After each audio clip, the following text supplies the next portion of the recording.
আগামী 18 মাস বা 1.5 বছরের মধ্যে যাতে নির্বাচন হতে পারে সেজন্য অন্তর্বর্তী সরকারকে সমর্থন দেওয়ার অঙ্গীকার ব্যক্ত করেছেন সেনাপ্রধান জেনারেল ওয়াকারুজ্জামান। বার্তা সংস্থা রয়টার্সকে দেওয়া এক সাক্ষাৎকারে এসব কথা বলেছেন সেনাপ্রধান।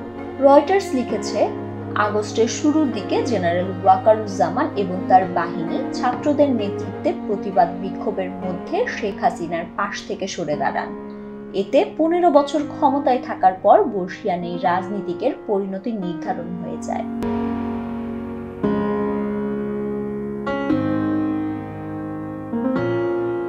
সোমবার রাজধানী ঢাকায় নিজের অফিসে রয়টার্সকে দেওয়া সাক্ষাৎকারে সেনাপ্রধান বলেন, প্রধান উপদেষ্টা ডক্টর মোহাম্মদ ইউনূসের নেতৃত্বে পরিচালিত অন্তর্বর্তী প্রশাসনের প্রতি পূর্ণ সমর্থন আছে তার। 250-টিরও বেশি ডিজাইন অপশন নিয়ে ওয়ালটন স্মার্ট ফ্রিজ, বোঝে আপনার প্রয়োজন।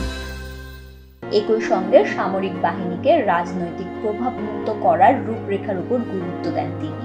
ডক্টর ইউনূসের উদ্দেশ্যে সেনাপ্রধান ওয়াকারুজ্জামান বলেন, আমি তার পাশে থাকব, তাতে যা হবার তাই হোক। এজন্য তার পাশে থাকবো যেন তিনি তার মিশন সম্পূর্ণ করতে পারেন। শেখ হাসিনা ক্ষমতাচ্যুত হওয়ার মাত্র কয়েক সপ্তাহ আগে দায়িত্ব নেওয়া সেনাপ্রধান ওয়াকারুজ্জামান বলেন, এসব সংস্কারের পর 1.5 বছরের মধ্যে গণতন্ত্রে উত্তরণ করা উচিত।